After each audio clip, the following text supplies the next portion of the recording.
Hello everyone. तो यार आज एक नया वीडियो लेकर के आए हैं मोशन इन प्लेन में प्रोजेक्टाइल मोशन का। तो चलिए ये शुरू करते हैं। सबसे पहले समझ लेते हैं कि जो 2D मोशन होता है वो कैसे होता है। देखो 2D मोशन में क्या होता है, साइमल्टेनियसली जो दो कोऑर्डिनेट्स होते हैं हमारे वो चेंज होते हैं। जैसे एक्स वाई जेड, या तो एक्स वाई चेंज होगा या वाई जेड चेंज होगा या तो एक्स जेड चेंज होगा। मतलब एक साथ दो कोऑर्डिनेट्स में जब चेंज आए टाइम के साथ तो 2D मोशन हमारा होता है। अब देखो क्या होता है, आप लोगों ने 9th क्लास में जो इक्वेशन पढ़ी है, इक्वेशंस ऑफ मोशन, उसके अकॉर्डिंग हम लोग ज़रा इसको देख लेते हैं।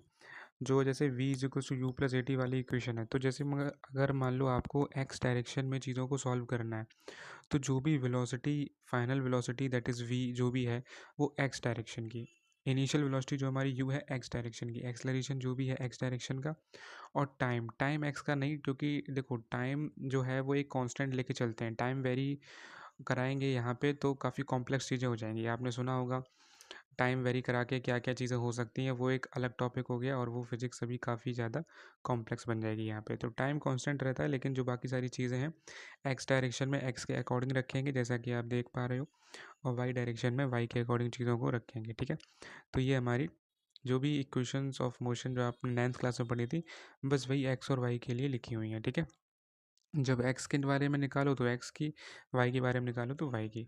तो अभी अब यहाँ पे इसे देख लो, जब हम लोग न्यूमेरिकल सॉल्व करेंगे तो इसका ज़्यादा अच्छे से फील हम लोगों को आएगा। अब बात करते हैं कि यह 2D मोशन में जो मेन चीज़ होती है, मतलब हम लोगों को कैसे पता चलेगा कि 2D मोशन हो रहा है। वो तो पता, मैंने अभी बताया कि एक साथ दो कोऑर्डिनेट्स आपके चेंज होंगे साइमल्टेनियसली। लेकिन बात यह है कि एक इसका रीज़न और होता है क्या, जो कि इसके नीचे लिखा है टेबल के, theta between velocity and acceleration is other than 0 degree और 180 डिग्री। देखो जब वेलोसिटी और एक्सलरेशन के बीच में एंगल 0 डिग्री हो या 180 डिग्री हो तो वन डायमेंशनल मोशन होता है। लेकिन अगर 0 या 180 के अलावा कोई भी एंगल हो वेलोसिटी और एक्सलरेशन के बीच में, तो जो थीटा होगा, मतलब जो थीटा 0 या 180 के अलावा हो वेलोसिटी और एक्सलरेशन के बीच में, तो हमारे पास 2 डायमेंशनल मोशन होगा। ये बात बहुत इंपॉर्टेंट है और यही इसका सेकंड मेन रीज़न भी है। ठीक है, इसके बाद बात कर लेते हैं प्रोजेक्टाइल मोशन में जो भी ज़रूरी चीज़ें होती हैं, time of flight, maximum height, horizontal distance का। तो सबसे पहले अगर हम टाइम ऑफ फ्लाइट की बात करें तो देखो यार, टाइम ऑफ फ्लाइट जो होता है, जैसे यहाँ मैंने फॉर्मूला लिख रखा है, time of ascent plus time of descent. देखो टाइम ऑफ फ्लाइट का मतलब होता है कि आपने जिस पॉइंट से बॉल को प्रोजेक्ट किया, फेंका, वहाँ से लेकर के और जब तक बॉल ग्राउंड पे नहीं गिर जाती, इतने बीच में जितना टाइम लगा उसे टाइम ऑफ फ्लाइट बोलते हैं। लेकिन टाइम ऑफ फ्लाइट जो होता है वो time of ascent plus time of descent के इक्वल होता है। अब ये टाइम ऑफ एसेंट और टाइम ऑफ डिसेंट क्या होता है, देखो टाइम ऑफ एसेंट का मतलब होता है कि जिस पॉइंट से आपने बॉल को फेंका वहाँ से लेके और जितनी ऊंचाई तक, यानी जितनी मैक्सिमम हाइट तक वो गया, उसको बोलते हैं टाइम ऑफ एसेंट। मतलब इतनी टाइम तक उसने क्या किया, हाइट को अप्रोच किया, इतने टाइम तक, मतलब वो ऊंचाई पर जाता रहा, मैक्सिमम हाइट पर जाता रहा। ठीक है, मतलब ऊंचा होता गया, वर्टिकल डिस्टेंस तय करता गया, उसे बोलते हैं टाइम ऑफ एसेंट, जितने समय तक उसने ऐसा किया। ठीक है, पॉइंट ऑफ प्रोजेक्शन से लेके मैक्सिमम हाइट तक का जो समय होता है उसे टाइम ऑफ एसेंट बोलते हैं। अब कोई दिक्कत नहीं होगी आपको। टाइम ऑफ डिसेंट का मतलब होता है कि भैया मैक्सिमम हाइट के बाद, उसका नाम ही है मैक्सिमम हाइट, उससे ऊपर तो जाएगा नहीं, अब वो नीचे गिरना स्टार्ट करेगा, मतलब बॉटम पे आना चाहेगा, ग्राउंड पे दोबारा लौट के आना चाहेगा। तो मैक्सिमम हाइट से ग्राउंड पर लौटने तक के समय को बोलते हैं टाइम ऑफ डिसेंट। ठीक है, तो ये जो टाइम होता है ये होते हैं टाइम ऑफ एसेंट और टाइम ऑफ डिसेंट। अब ये दोनों टाइम को अगर हम जोड़ दें तो हमें पता चल जाएगा कि कितनी देर तक बॉल हवा में रही। ठीक है, कितनी देर तक पूरा, मतलब जो टाइम ऑफ फ्लाइट है वो रहा, अगर इन दोनों को टाइमों को हम जोड़ दें। तो टाइम ऑफ एसेंट की अगर हम बात करें तो देखो इसका डेरिवेशन भी हम लोग इसे कैसे कैलकुलेट कर सकते हैं, v is equals to u plus a t से। अब देखो अगर आपको टाइम निकालना है तो आपको यूज़ करनी पड़ेगी वर्टिकल वेलोसिटी। तो v y is equals to u y plus a t हमने यहाँ पे लिखा। अब आपको पता है कि मैंने बोला ना कि टाइम ऑफ एसेंट का मतलब है कि मैक्सिमम हाइट पे जा करके बस वहीं तक जाना, प्रोजेक्शन पॉइंट से मैक्सिमम हाइट तक जाना, इतने में जो टाइम लगा उसे टाइम ऑफ एसेंट बोलते हैं। अब आपको पता है कि भैया कोई चीज़ मैक्सिमम हाइट पे जाके जो उसकी वर्टिकल वेलोसिटी होगी, ठीक है ना, जो वाई डायरेक्शन में उसकी वेलोसिटी होगी वो ज़ीरो हो जाती है। ठीक है, फाइनल वेलोसिटी वाई डायरेक्शन की ज़ीरो हो गई, वी वाई, इसलिए हमने फाइनल वेलोसिटी जो वाई डायरेक्शन में है दैट इज़ वी वाई, उसकी जगह पे ज़ीरो लिख रखा है। लेकिन इनिशियली तो वाई डायरेक्शन में कोई ना कोई वेलोसिटी होगी। जैसे शुरुआत में जब आप बॉल को प्रोजेक्ट करोगे at an angle theta with the horizontal, अगर मैं आपको डायग्राम दिखाऊं, ध्यान से डायग्राम देखो, ये वाला, ठीक है, केवल डायग्राम देखना है, अभी बाकी सारी चीज़ों पे बात करेंगे। तो ये डायग्राम में क्या बता रखा है कि हमने बॉल को v वेलोसिटी से प्रोजेक्ट किया और जो बॉल का एंगल है हॉरिजॉन्टल के साथ में वो थीटा है। ठीक है, तो बॉल की दो वेलोसिटीज़ हैं, एक तो x डायरेक्शन में that is v cos theta और एक y डायरेक्शन में that is v sin theta. Diagram में आप इजीली देख सकते हो। ठीक है, तो इनिशियली यानी शुरुआत में y डायरेक्शन में आपके पास वेलोसिटी थी। ठीक है, इनिशियली आपके पास वाई डायरेक्शन में वेलोसिटी थी, लेकिन मैक्सिमम हाइट पर वाई डायरेक्शन में कोई वेलोसिटी नहीं रहती। इस बात को अपने मन मस्तिष्क में अच्छे से बैठा लो। ठीक है, मैक्सिमम हाइट पर जब आप पहुंच जाओगे ना, तो वाई डायरेक्शन में आपकी वेलोसिटी ज़ीरो हो जाती है, लेकिन इनिशियली वाई डायरेक्शन में वेलोसिटी थी। इसीलिए मैंने वी वाई की जगह मतलब final velocity in y direction की जगह ज़ीरो लिखा। ठीक है, और initial velocity in y direction की जगह मैंने यू साइन थीटा लिखा। देखो, यू साइन थीटा लिख लो चाहे वी साइन थीटा लिख लो, कोई दिक्कत नहीं है, वो तो वेरिएबल्स हैं। ठीक है, माइनस में जी टी क्यों लिखा, क्योंकि जो एक्सलरेशन है वो डाउनवर्ड्स डायरेक्शन में है। ठीक है, और साइन कन्वेंशन के हिसाब से डाउनवर्ड डायरेक्शन को हम नेगेटिव साइन से सिग्निफाई करते हैं। दैट इज़ मैंने माइनस जी टी लिखा। ठीक है, नेगेटिव डायरेक्शन में एक्सलरेशन, तो माइनस जी टी पूरा टर्म बन गया। फिर उसके बाद कुछ नहीं है, मैथमेटिक्स लगाओ, L H S R H S इधर उधर ले जाओ और आपके पास टाइम ऑफ एसेंट का एक्सप्रेशन बन जाएगा, यू साइन थीटा अपॉन जी। इतनी मैथ्स तो यार कर ही लोगे। ठीक है, इसके बाद same formula time of descent का भी होता है, यानी जितने टाइम में वो पॉइंट ऑफ प्रोजेक्शन से मैक्सिमम हाइट पे गया, उतने ही टाइम में मैक्सिमम हाइट से बॉटम पॉइंट पर आएगा। ठीक है, ये होता है टाइम ऑफ डिसेंट। सेम समय लगता है प्रोजेक्शन पॉइंट से मैक्सिमम हाइट पर जाने में और मैक्सिमम हाइट से दोबारा ग्राउंड पे लौटने में। ठीक है, दोनों टाइम बराबर होते हैं। Time of ascent that is t a, time of descent that is t d. दोनों को जब आप ऐड करोगे तो आपको टोटल समय मिलेगा। ठीक है, टाइम ऑफ फ्लाइट जैसे हम बोलते हैं कि इतने समय तक बॉल हवा में रही। ठीक है, पॉइंट ऑफ प्रोजेक्शन से मैक्सिमम हाइट, फिर मैक्सिमम हाइट से ग्राउंड पे। तो इतना पूरा समय कैलकुलेट करना हो तो दोनों टाइम को ऐड कर दो, तो हमारे पास टाइम ऑफ फ्लाइट आ जाएगा that is two u sine theta upon ji.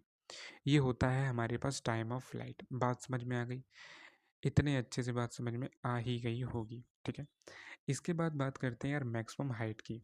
Maximum height यानी कि प्रोजेक्टाइल के दौरान जो आपकी कोई बॉल है या कोई ऑब्जेक्ट है वो कितनी मैक्सिमम हाइट तक रीच करेगा। ठीक है, उसको निकालने के लिए भी हम लोग क्या करेंगे, लॉज ऑफ मोशन का यूज़ करेंगे। अब पता चल रहा है ना, जो 9th में लॉज ऑफ मोशंस पढ़ी थी वो कितनी यूज़फुल हैं, सब चीज़ें यहाँ से निकलती हैं। ठीक है, तो इस वीडियो में केवल यही नहीं है डायरेक्ट फार्मूला हो, पूरा डेरिवेशन है। ठीक है, जैसे कि कभी आपको डेरिवेशन आ जाए पेपर में तो कहीं अलग से ना देखना पड़े, सब यही है। अब देखो, अगर आपको मैक्सिमम हाइट निकालनी है तो आपको क्या करना है, v square is equal to u square plus two a s वाला फॉर्मूला लगाना है।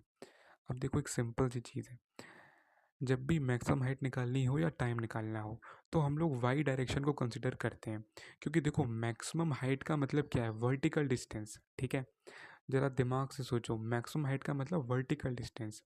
वर्टिकल डिस्टेंस मतलब आप कहीं वाई डायरेक्शन में ऊपर जा रहे हो, इसलिए हम लोग वाई डायरेक्शन की चीज़ों को कंसिडर करते हैं, वाई डायरेक्शन में मोशन को कंसिडर करते हैं। ठीक है, तो v square is equals to u square plus two a s, ये फॉर्मूला यूज़ करना है, और किसके लिए यूज़ करना है, वाई डायरेक्शन में मोशन के लिए। तो मैंने आपको बताया, जब आप मैक्सिमम हाइट पे जाओगे तो जो वाई डायरेक्शन में आपकी फाइनल वेलोसिटी है, ठीक है, मैक्सिमम हाइट पर, वो ज़ीरो हो जाएगी। ये चीज़ हमेशा होगी, लेकिन इनिशियली तो वाई डायरेक्शन में आपकी कुछ ना कुछ वेलोसिटी होगी, तो वो होगी यू साइन थीटा, और उसका स्क्वायर करोगे तो u square sine square theta, क्योंकि यू स्क्वायर है ना, और वाई डायरेक्शन में इनिशियल वेलोसिटी क्या है, u sine theta. U y square करोगे तो u square sine square theta, और फिर वही सेम चीज़ माइनस में two a s, y direction में एक्सलरेशन दैट इज़ नीचे की तरफ है, डाउनवर्ड डायरेक्शन में तो minus two g s y, यानी कि जो भी आपका vertical distance that is maximum height जो आपको निकालनी है वो एस वाई यहाँ पे मैक्सिमम हाइट है। ठीक है, फिर जब आप थोड़ी मैथमेटिक्स इसमें लगाओगे तो आपके पास एस वाई आ जाएगा u square sine square theta upon two g, और एस वाई ही आपकी मैक्सिमम हाइट है, that is vertical distance, maximum vertical distance approach या फिर रीच बाई एन ऑब्जेक्ट और बॉल। ठीक है, तो एच मैक्स का आपके पास ये एक्सप्रेशन बनेगा u square sine square theta upon two जी।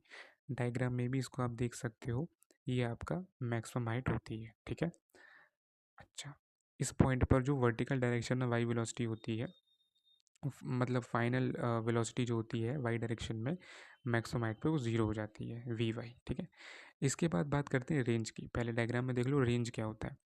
रेंज होता है मैक्सिमम हॉरिजॉन्टल डिस्टेंस। अभी हम लोगों ने मैक्सिमम हाइट देखा, मैक्सिमम वर्टिकल डिस्टेंस। अब हम रेंज देखेंगे मैक्सिमम हॉरिजॉन्टल डिस्टेंस, यानी बॉल कितना, या बॉल या कोई भी ऑब्जेक्ट कितना मैक्सिमम हॉरिजॉन्टल डिस्टेंस कवर कर सकती है, उसे हम रेंज बोलते हैं प्रोजेक्टाइल में। ठीक है, अभी इसके बारे में एक बहुत इंटरेस्टिंग चीज़ बताएंगे। अब रेंज निकालने के लिए क्या करेंगे, देखो रेंज क्या है, रेंज हॉरिजॉन्टल डिस्टेंस है, मतलब इसमें आपको एक्स डायरेक्शन में चीज़ों को कंसिडर करना है। तो जो आपके पास इक्वेशन होती है s is equals to u t plus half a t square, ये इक्वेशन आपको एक्स डायरेक्शन में कंसिडर करनी है, यानी सारी चीज़ें आपको एक्स की लिखनी है। ठीक है, तो s x is equals to u x t plus half a x t square बनेगा। अब देखो एक्स डायरेक्शन में जो आपका एक्सलरेशन होगा वो ज़ीरो होगा। अब आप कहोगे ऐसा क्यों, देखो वाई डायरेक्शन में एक्सलरेशन हमेशा जी होता है डाउनवर्ड्स डायरेक्शन में, और एक्स डायरेक्शन में प्रोजेक्टाइल में एक्सलरेशन हमेशा जीरो होता है। ऐसा क्यों, क्योंकि एक्स डायरेक्शन में वेलोसिटी जो है वो हमेशा सेम रहती है, यानी कि जो आपका हॉरिजॉन्टल कंपोनेंट होता है वेलोसिटी का, यानी एक्स डायरेक्शन में जो आपकी वेलोसिटी होती है वो प्रोजेक्टाइल में हर पॉइंट पर सेम रहती है। ठीक है, इसलिए एक्सलेरेशन ज़ीरो होता है। किसी भी पॉइंट की बात कर लो, चाहे मैक्सिमम हाइट पे चले जाओ, चाहे प्रोजेक्शन पॉइंट पे चले जाओ, किसी भी पॉइंट पे चले जाओ, जो एक्स डायरेक्शन में वेलोसिटी होती है प्रोजेक्टाइल में वो हर जगह सेम होती है। इसलिए एक्स डायरेक्शन में एक्सलेरेशन ज़ीरो होता है, इस बात को भी याद रखना है। देखो प्रोजेक्टाइल में फॉर्मूलाज के साथ साथ कुछ ये बातें भी याद रखनी है जो कि मैं बोल रहा हूँ, इनको कॉपी में अभी के अभी नोट कर लो, जिससे कि ये बातें प्रॉब्लम ना दें। क्योंकि फॉर्मूलाज के साथ साथ अगर आपको ये बातें पता होंगी तभी न्यूमेरिकल सॉल्व हो पाएंगे। बहुत से लोग होते हैं डायरेक्ट फॉर्मूला याद कर लेते हैं, लेकिन अगर ये बातें याद नहीं है तो पूरा काम नहीं बनेगा। ठीक है, फॉर्मूला याद करने से 80% काम होगा, लेकिन ये बातें याद रखने से 20% हेल्प और मिलेगी, और तभी सवाल सॉल्व होंगे। ठीक है, तो मैं क्या बोल रहा हूँ कि एक्स डायरेक्शन में जो एक्सलरेशन होता है वो ज़ीरो होता है, ये लिख लो। और हॉरिजॉन्टल डिस्टेंस हमारा रेंज होता है। और मैंने क्या बताया था अभी जब हम मैक्सिमम हाइट निकाल रहे थे कि मैक्सिमम हाइट पे जो वी वाई होती है, यानी जो वर्टिकल डायरेक्शन की वेलोसिटी होती है मैक्सिमम हाइट पे, वो कितनी हो जाती है, ज़ीरो हो जाती है। ठीक है, मैक्सिमम हाइट पे वाई डायरेक्शन में फाइनल वेलोसिटी ज़ीरो हो जाती है। ठीक है, फाइनल वेलोसिटी या वाई डायरेक्शन की वेलोसिटी मैक्सिमम हाइट पे ज़ीरो हो जाती है। ठीक है, इन चीज़ों को याद रखना है। अब यहाँ पे जब आप ऐसे equal to u t plus half a t square में ए एक्स ज़ीरो करोगे तो ये हाफ एक्स टी स्क्वायर पूरा टर्म ये ज़ीरो हो जाएगा। भाई इतनी मैथ्स तो पता होगी ना यार। इसके बाद कुछ नहीं करना है, जो एस एक्स होगा वह यू एक्स टी के इक्वल होगा। अब जो आपकी हॉरिजॉन्टल वेलोसिटी है वो कितनी है, यू कॉस थीटा, डायग्राम में देख लो। ठीक है, मैंने यहाँ वी कॉस थीटा लिख रखा है, कोई दिक्कत नहीं है। देखो वी लिखो चाहे यू लिखो, कोई प्रॉब्लम वाली बात नहीं है, वो वेलोसिटी ही रहेगी। वो तो वेरिएबल्स हैं, कुछ भी यूज़ कर सकते हो। मैं वेलोसिटी की जगह ए यूज़ कर सकता हूँ कि मैंने ए वेलोसिटी से फेंका। ठीक है, आपकी सहूलियत के लिए कि आपको थोड़ा मतलब फील आए वी से वेलोसिटी, तो वी से ही कोई वेरिएबल ले लेते हैं। कोई उसमें इतना सोचने वाली बात नहीं है, ये मत सोचना कि इधर वी लिखा है उधर यू लिखा है, कोई उसमें दिक्कत नहीं है। ठीक है, तो एक्स डायरेक्शन में वेलोसिटी कितनी है, वी कॉस थीटा, तो आपको यहीं पे ये वाली यूज़ करनी है जो यू एक्स टी लिखा है, इसमें यू एक्स की जगह you cos theta into T. और फिर जब आप इसे सॉल्व करोगे, यहाँ पे टाइम की जगह मैंने जो टाइम निकला था, टाइम का एक्सप्रेशन हमारा कितना निकला था, ये time of flight two u sine theta upon g, तो टी की जगह यहाँ पे आपको two u sine theta upon g डाल देना है, और यू एक्स की जगह यू कॉस थीटा। इसमें जब आप देखोगे तो ये two u cos theta into u sine theta upon g बनेगा। और 11th में आपने मैथ्स में एक फॉर्मूला पढ़ा होगा, ये two sine theta cos theta का, जो कि साइन टू थीटा के इक्वल होता है। तो u square u into u u square हो गया, और two sine theta cos theta आपका साइन टू थीटा हो गया अपॉन में जी। तो इस तरह से आपका रेंज का ये फॉर्मूला निकल गया था, u square sine two theta upon g. Range क्या होती है डायग्राम में देख सकते हो, ये आपकी हॉरिजॉन्टल डिस्टेंस होता है, मैक्सिमम हॉरिजॉन्टल डिस्टेंस। ठीक है, ये सारी बातें थी। अब देखो क्या है कि जो हमारी रेंज होती है, ठीक है, अगर हम रेंज को केवल मैक्सिमम हाइट के करस्पॉन्ड बात करें तो जो एच मैक्स होता है वो आर अपॉन टू के इक्वल होता है, यानी कि जिस पॉइंट पे आपको मैक्सिमम हाइट मिलेगी उस पॉइंट पे जो रेंज होगी वो आधी होगी। ठीक है, अच्छा अब कुछ बातें याद रखने की, तो यहाँ पे मैंने पॉइंट्स लिख रखे हैं। नंबर 1 जो कि डायग्राम के नीचे लिखा हुआ है कि from point of projection to maximum height time taken is time of ascent, जो मैंने आपको भी बताया था टाइम ऑफ फ्लाइट बताते दौरान। ठीक है, मैक्सिमम वो पॉइंट ऑफ प्रोजेक्शन से लेके और मैक्सिमम हाइट के बीच में जो टाइम लगा उसे टाइम ऑफ एसेंट बोलते हैं। मैक्सिमम हाइट से लेके और बॉटम पॉइंट तक यानी जब बॉल गिर जाती है नीचे ग्राउंड पर दोबारा, उसके बीच में जो भी टाइम लगा उसे टाइम हम डिसेंट बोलते हैं, और जो टोटल टाइम लगा थ्रू आउट द प्रोजेक्टाइल, ठीक है, बॉल गई मैक्सिमम हाइट पे, फिर मैक्सिमम हाइट से फिर नीचे गई गिरी, तो इसको पूरे टाइम को बोलते हैं टाइम ऑफ फ्लाइट, ठीक है। फोर्थ पॉइंट क्या है कि एक्स डायरेक्शन में एक्सलरेशन जीरो होता है। देखो मैंने भी लिखा है, इसे जरूर उसे नोट कर लेना, लिख लेना कि जो एक्स डायरेक्शन में एक्सलरेशन होता है वो जीरो होता है, because velocity in x direction is always same, क्योंकि एक्स डायरेक्शन की वेलोसिटी हमेशा सेम रहती है प्रोजेक्टाइल में, किसी भी पॉइंट पे देख लो, ठीक है। ए वाई जो होता है, मतलब वाई डायरेक्शन में जो एक्सलरेशन होता है वो जी होता है डाउनवर्ड्स डायरेक्शन में, इसलिए फॉर्मूला में हम लोग इसको माइनस जी लिखते हैं, ठीक है। तो इन सभी बातों को याद रखना है, सिंपल सी चीज़ थी, सारी चीज़ें बता दी, ये पूरा आपका जो है वो था। अब इसमें बात कर लेते हैं एक और पॉइंट की, जो कि है आपका मैक्सिमम रेंज कंडीशन। अब देखो क्या होता है कि जो रेंज अभी हमने पढ़ी, इसमें क्या है कि आप किस एंगल से प्रोजेक्टाइल को प्रोजेक्ट करो जिससे कि आपको मैक्सिमम रेंज मिले, तो ये आप कैसे निकाल पाओगे। तो कुछ नहीं करना, सिंपल सी बात है, आपको यहाँ पे जो रेंज होती है उसका फॉर्मूला देखना है। रेंज का फॉर्मूला क्या होता है, यू स्क्वायर साइन 2θ/g होता है। तो अब आप ध्यान से सुनो, जो मैक्सिमम रेंज होगी वो किसी ना किसी एंगल पे डिपेंड करेगी, ठीक है ना, खुद से सोचो। तो वो एंगल हम कैसे निकालें, तो देखो मैक्सिमम रेंज जो है वो डिपेंड करेगी sin 2θ पर, ठीक है, एंगल पर। तो मैक्सिमम वैल्यू sin 2θ की कितनी होती है, मैथ्स में आपने पढ़ा होगा, वो जो होती है 1। तो sin 2θ की मैक्सिमम वैल्यू 1 होती है, तो sin 2θ को 1 के इक्वल रख दो। अब यहाँ से हमें थीटा निकालना है, तो कुछ ऐसे सोचो जो 1 को रिप्लेस कर सके। तो sin 90 की वैल्यू भी 1 होती है, तो 1 की जगह sin 90 लिख दो। साइन से साइन कैंसिल हो गया, तो 2θ = 90, तो यहाँ से थीटा की वैल्यू 45 डिग्री आ गई। तो अगर मैं आपको डायरेक्ट बता देता 45 डिग्री पे रेंज मैक्सिमम होती है तो आप याद कर लेते, लेकिन बाई चांस अगर ये आपको पेपर में प्रूफ करने को बोलता है तब, तो पूरा प्रूफ है, और आपको ये चीज़ याद भी रखनी है कि 45 डिग्री पे जो रेंज होती है वो मैक्सिमम होती है। बात समझ में आ गई, बहुत बढ़िया। अब देखो, अगर आप किसी भी चीज़ को, कोई बॉल है या कोई ऑब्जेक्ट है, या मान लो जेवलिन है, जेवलिन थ्रो होता है ना, उसको अगर आप 45 डिग्री से प्रोजेक्ट करते हो विद हॉरिजॉन्टल इतने एंगल पे, तो भाई साहब आपकी मैक्सिमम रेंज होगी। अभी ओलंपिक होने वाले हैं ना पेरिस में, अगर इतने एंगल से 45 डिग्री के एंगल से क्या किया गया, जेवलिन को प्रोजेक्ट किया गया, तो इंडिया पक्का गोल्ड मेडल जीतेगा। इसीलिए मैंने लिखा it also helps India to win Olympic gold medal in javelin throw, क्योंकि भाई मैक्सिमम रेंज मिलेगी आपको, मैक्सिमम हॉरिजॉन्टल डिस्टेंस मिलेगा अगर 45 डिग्री से फेंका गया तो। ज़रूरी नहीं एग्जैक्ट 45 हो, थोड़ा अप्रॉक्स भी चलेगा, लेकिन अगर लगभग इतना अप्रॉक्स हुआ तो मैक्सिमम रेंज मिलेगी। और जेवलिन थ्रोअर जो होते हैं वो इसी बात पर काम भी करते हैं, ठीक है, इसी चीज़ को वो भी देखते हैं कि अप्रॉक्स इतना ही एंगल होना चाहिए तो अच्छा थ्रो जाएगा, ठीक है। ये इसका डायग्राम बना हुआ है, ठीक है। मैंने जो बोला था पीछे कि भाई मैक्सिमम हाइट के करस्पॉन्डिंग अगर हम रेंज देखें तो r/2 होती है, ठीक है। अब बात करते हैं relation between range and maximum height. अब देखो क्या है, यहाँ पे जो हमारा मैक्सिमम रेंज थी, जैसे अगर हम मैक्सिमम रेंज की बात करें, ठीक है ना, तो जो मैक्सिमम रेंज है और जो मैक्सिमम हाइट है उसका आपस में क्या रिलेशन होता है, ये निकालने जा रहे हैं, ठीक है। तो जो मैक्सिमम हाइट का फॉर्मूला होता है, जो अभी मैंने पीछे बताया था, वो क्या होता है, u² sin² θ/2g। तो इसमें जो मैक्सिमम हाइट के फॉर्मूले में थीटा है उसकी जगह 45 डिग्री आप डालो, फिर आप सॉल्व करके देखो, तो एक बार पेन उठाओ कॉपी उठाओ, एक बार सॉल्व करके देखो, तो मैक्सिमम हाइट का एक्सप्रेशन आपको u² / 4g मिलेगा, ठीक है। फिर आप रेंज का जो फॉर्मूला होता है ना, u² sin 2θ/g, इसमें आप थीटा की जगह 45 डिग्री डालो तो आपको मैक्सिमम रेंज u² / g मिलेगी। अब आप ध्यान से देखो, जो मैक्सिमम रेंज है, ठीक है ना, उसका अगर हम डिवाइड कर दें 4 में तो मैक्सिमम हाइट के इक्वल होगा।